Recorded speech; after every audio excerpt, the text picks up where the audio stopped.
For several years back in the early 2000s, I served on the faculty of the Midwest Leadership School, which was at that time held every summer on the campus of Beloit College, which for those of you who have been there know is a lovely place for learning. Sorry, I have a page out of order here. So it was there that I discovered by accident, or perhaps by coincidence, the Angel Museum, housed in a repurposed Catholic church just off campus in downtown Beloit. Here's a picture of it. Now, I've always been attracted to quirky little roadside museums, so of course I had to pay a visit, and that's where I met Joyce Berg, and there's a picture of her here next. Joyce. Now, if there's one thing I like more than little roadside attractions, it's people who have weird, offbeat, obsessive passions. So I instantly fell for Joyce. Here's another picture of her in a more formal pose on a postcard that I purchased at the museum. So knowing my fascination for angels and my particular obsession with this museum, my fellow staff members at the leadership school did their homemade amateur Photoshop version, which they gave me as a gift at the end of the week. And I think we have a picture of that as well. Yeah. So the Angel Museum was a labor of love and the fulfillment of a dream for Joyce and her husband Lowell, who had begun purchasing angel figurines at yard sales and antique stores and auctions back in 1987. Eventually, they amassed the world's largest collection of angels, according to the Guinness Book of World Records.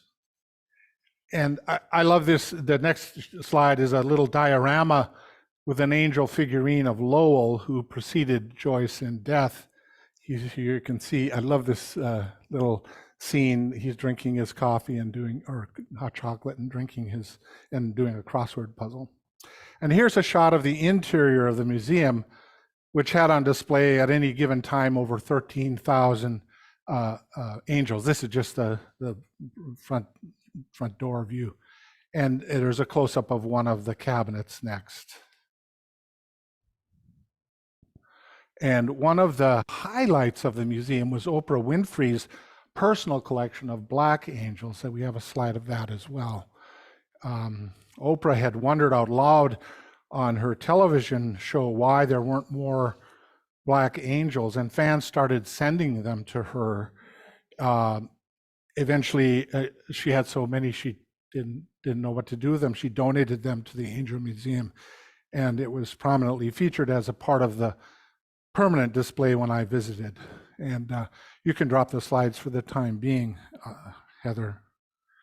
Unfortunately, the museum had to close in 2018 due to financial shortfalls, and the angels were sold and scattered into collectors all over the world. And perhaps that's what angels are meant to do.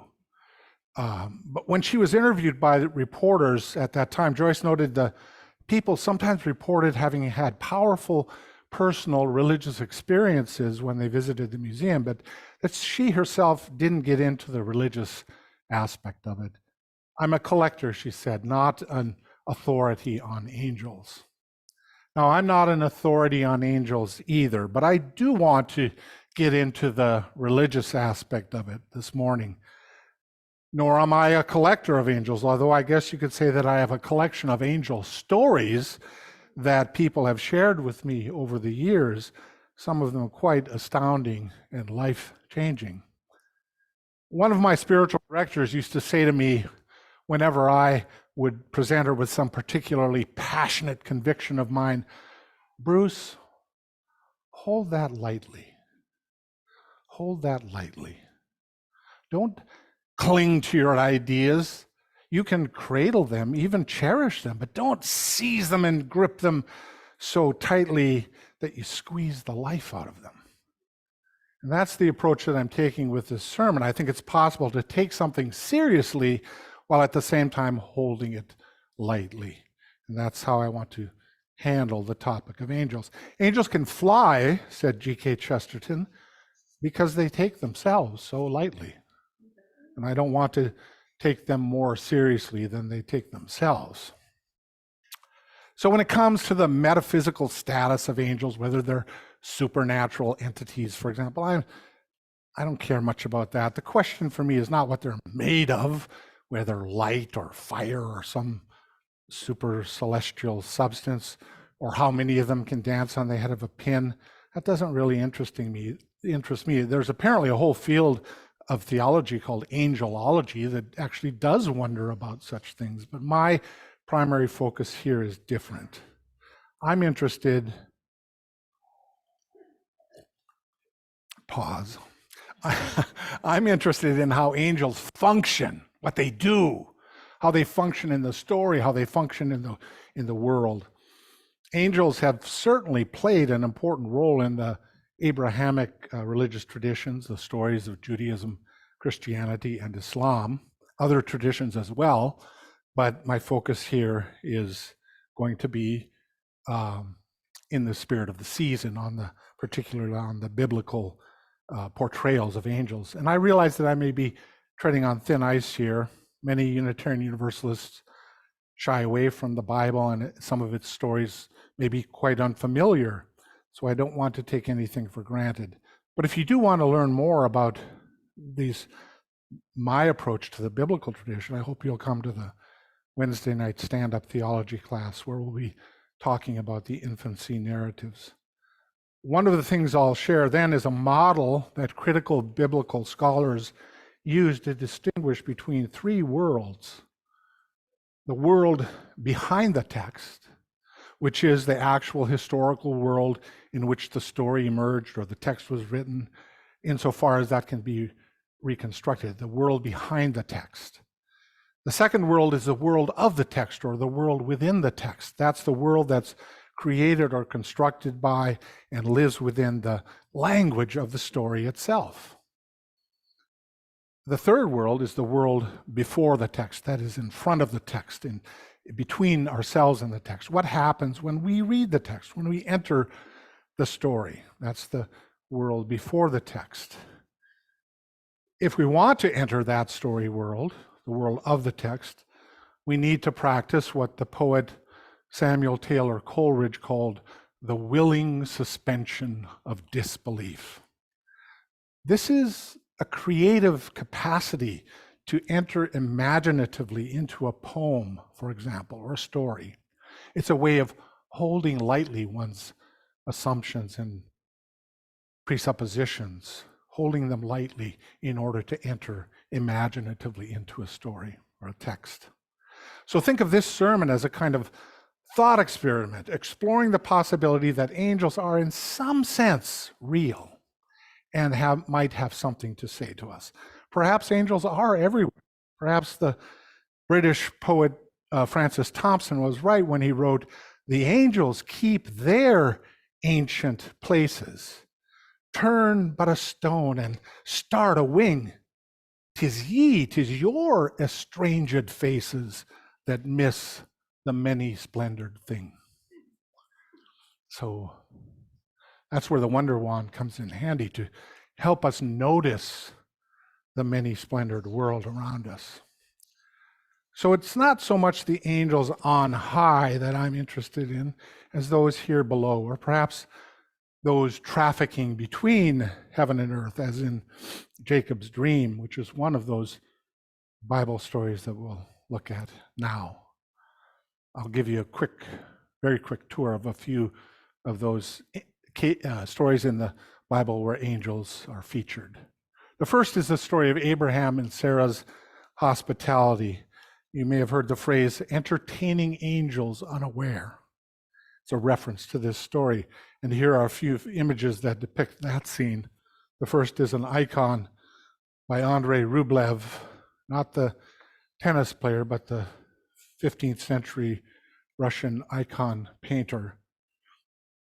Is very, very famous icon, which is based on that story of the three strangers that appear on the horizon, and Abraham and Sarah see them coming, and as is their requirement culturally to provide hospitality, they welcome them in, thinking they were just wandering strangers on a journey, and they fed them. And this, of course, in later Christian iconography, was understood as a symbol of the Trinity. But in fact, in the story, it was just three strangers. It can be read in that way, certainly, if you want. But this is based on that story. Here's the same scene imagined by Marc Chagall, a more modern painter. In the next one, again, the angels appear and have a message. It turns out they reveal themselves as divine messengers at the end of the story and deliver an important, life-changing message for Sarah and Abraham. D.H. Lawrence also referred to this story in his wonderful poem, The Song of a Man Who Has Come Through, which was written in 1914. He says, "What is the knocking? What is the knocking at the door? It is someone who wants to do us harm. No, no, it is the three strange angels. Admit them, admit them." So this story of angels is a story of radical hospitality. And there's a story of Jacob wrestling with the angel. You can show the next slide.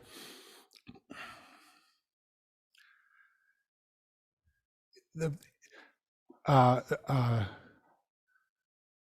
print by the 19th century artist Gustave Doré. This is a story also included in Genesis, book of Genesis.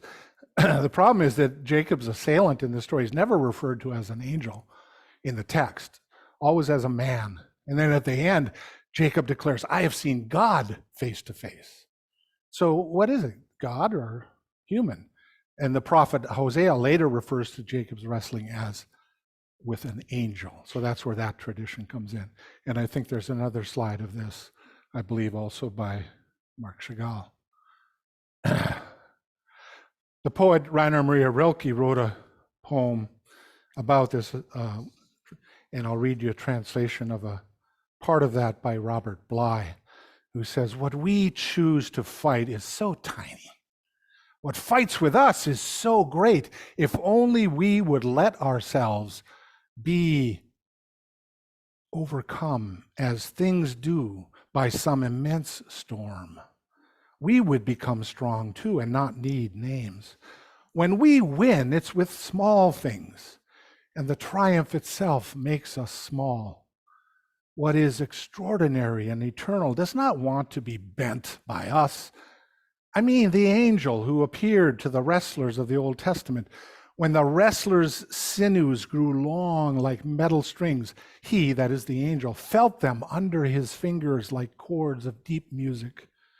Whoever was defeated by this angel, who often simply declined the fight, went away proud and strengthened and great from that harsh hand that kneaded him as if to change his shape. Winning does not tempt that man. This is how he grows, by being defeated decisively by constantly greater beings." So here, this idea that an encounter with an angel can be transformative, can reach. In fact, in the case of this story, Jacob went away wounded, for one thing. He went away with a permanent limp, and he went away with a new name. No longer will you be called Jacob, but rather Israel, which means God wrestler, basically. So angels are transformative in that story, an angel. Earlier in his journey, Jacob had stopped to sleep one night in the town of Bethel, using a stone as a pillow for his head. And he had a dream in which he saw angels descending and ascending on a ladder or staircase. I think we have some pictures of that too. And when he awoke, he exclaimed, "God is in this place." And I did not know it. I did not know it. I wasn't aware of it. I needed a wonder wand to notice the extraordinary holiness of this place. How awesome is this place, the gate of heaven. And this is William Blake's image of the same scene. One last example from the Hebrew Bible, Moses at the burning bush. I think that's the next slide.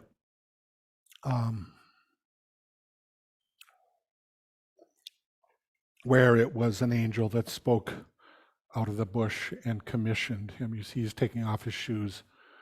The hand up there indicating the remoteness, the transcendence of God, but from the bush itself, the messenger speaks, commissioning Moses. So angels feature prominently in the Christian tradition as well, and in the Christmas story, of course, whether it's Gabriel's annunciation to Mary, that's the next slide, famous depiction here, or the shepherd's encounter seen in the next slide with the angel and the heavenly host behind, or finally of Joseph being warned in a dream to take his family to Egypt to escape the wrath of Herod. And so these are just a few examples. There are many, many more. I just wanted to indicate to you how richly this tradition, as well as the Islamic tradition, is supplied with stories and images of angels. In all of them, angels function primarily as cosmic messengers. They're go-betweens that deliver warnings, reassurance, insight, revelation, instruction, and so forth. They deliver a message. They communicate as a go-between the divine realm and the human realm. Angels are dedicated messengers, absolutely commissioned and committed, like the character in Kafka's parable. Not long ago on Netflix, I watched Sam Mendes's remarkable film, 1917. How many have seen that film? 1917? Won several Academy Awards back in 2019. It's it's a story of two British soldiers who were charged with the mission of delivering a message to another British unit, ordering them to call off an attack that they had planned on the German position. The British had intelligence showing that the Germans had in fact laid a trap, and that to attack would result in a catastrophic defeat for the British. But of course the lines were all down, so in order to communicate, to deliver the message in time, the two corporals had to make their way across the blasted terrain of no man's land, encountering many terrifying obstacles on the way. And the cinematography was remarkable in this film. The entire 2-hour film was essentially one continuous camera take without interruption or cut between the scenes, just following the story. But the overwhelming effect for me, the takeaway, was the sense of how utterly committed these soldiers were to delivering the message. They literally valued it above their lives. They were, in a sense, secular angels.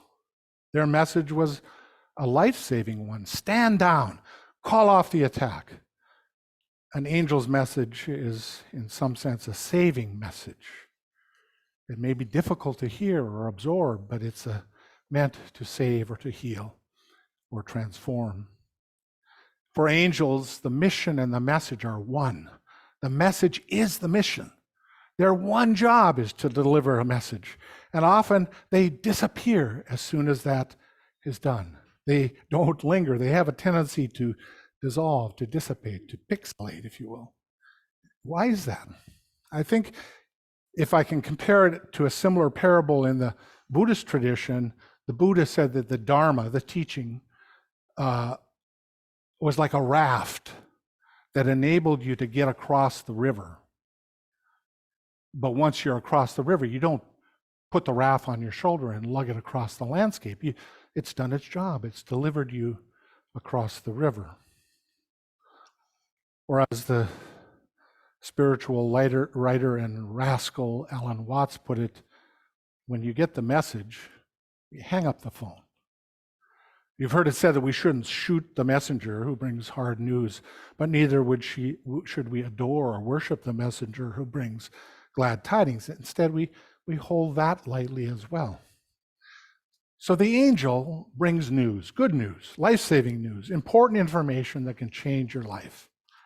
So who needs more information, you might ask? We live in an age of information overload, big data, surrounded by the Twitterverse, immersed in the metaverse, saturated by social media. Who needs more information? How could that anything new and transformative get through in all of that noise? We are deluged with data, swamped with news updates, not just messages, but instant messages. And yet, as T.S. Eliot asked with pointed and painful rhetoric, where is the wisdom we have lost in knowledge? Where is the knowledge we have lost in information? I might add, where is the information we have lost in sheer data? Because data by itself is not yet information. The anthropologist Gregory Bateson defined information simply and, for me, helpfully as a difference that makes a difference. Information is a difference that makes a difference. In his remarkable book, Angels, A Modern Myth, the French philosopher Michel Serres, who died recently, reflected on this idea of angels as information. Why should we be interested? This, mind you, this is a member of the Académie Française,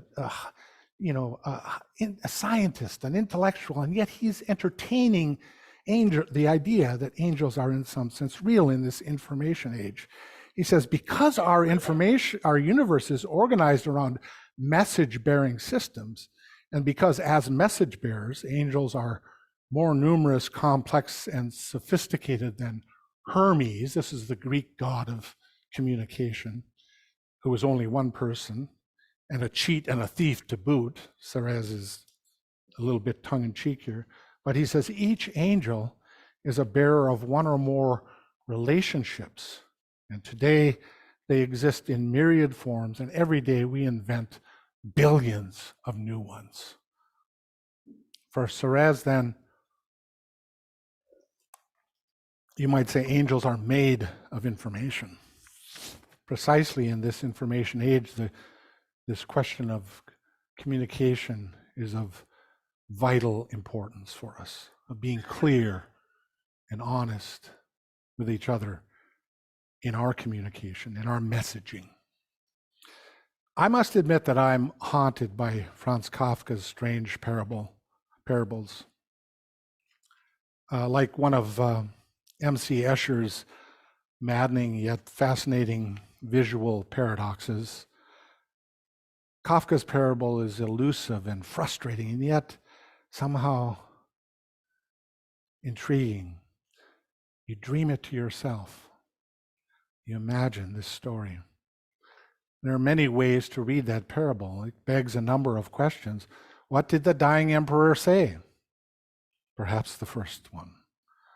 Who was this dying emperor anyway? Was he supposed to symbolize someone or something? Was he an evil emperor or a beloved one?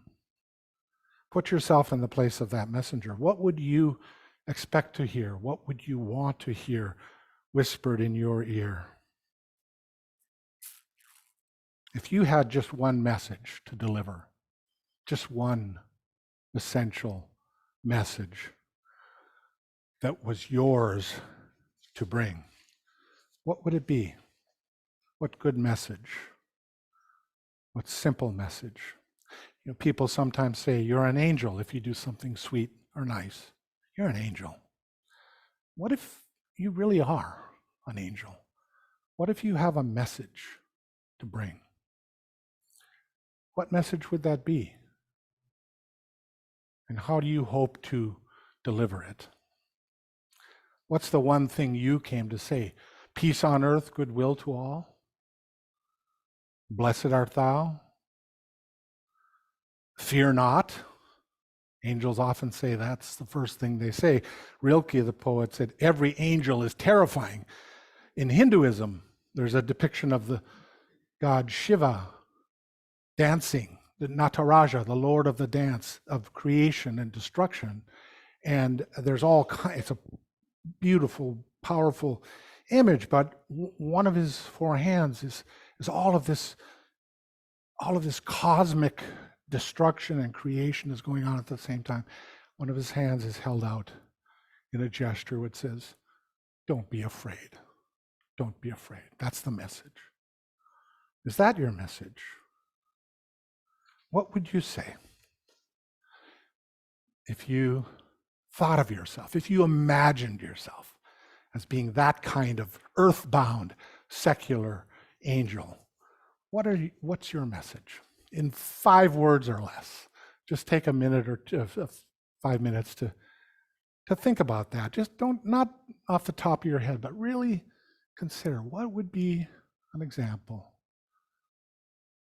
What would be your message to share? And so I invite anyone who has a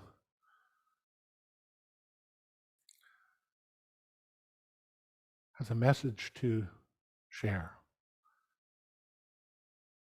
to do that, to speak that into the space here, and I'll repeat it so people can hear.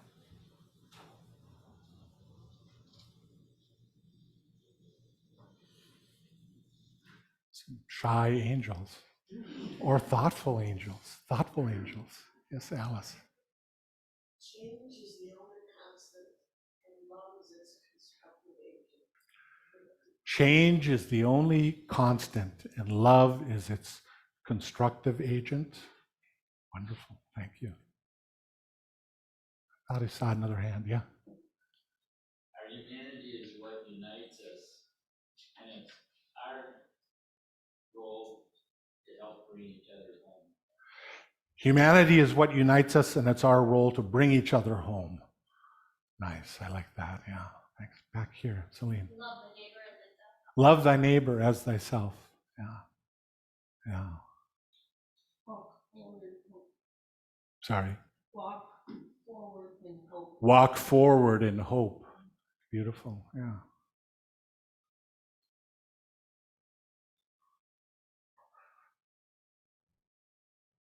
So think of that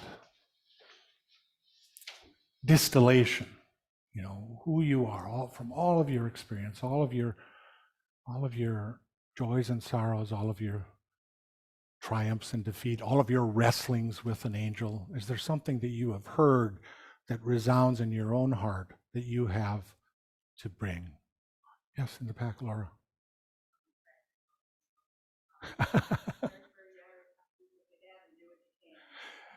A practical angel says, start where you are, use what you have, and do what you can. I like that, angel. Yeah. Nancy.